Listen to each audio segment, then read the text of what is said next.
White Paper Committee Chief Eminent Economist Dr. Debopriyo Bhattacharya has said their task is not to catch thieves but portraying thefting. He came up with the comment at a briefing at NEC conference room in Agargaon of Dhaka this morning.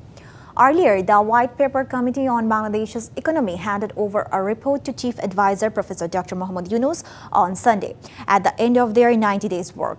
And the committee officially organized a briefing at NEC conference room at Agargaon today. According to the committee, the estimated financial cost of preparing the White Paper is Taka 25 crore. But eminent economists and prominent people have done the work for free of cost. The committee member and energy expert M. Tamim said by creating policies in power and energy sector, the path of corruption were made easily. Besides, another member of the committee, Dr. Zahid Hussain, said Bangladesh has fallen into middle income trap, which is proven by data.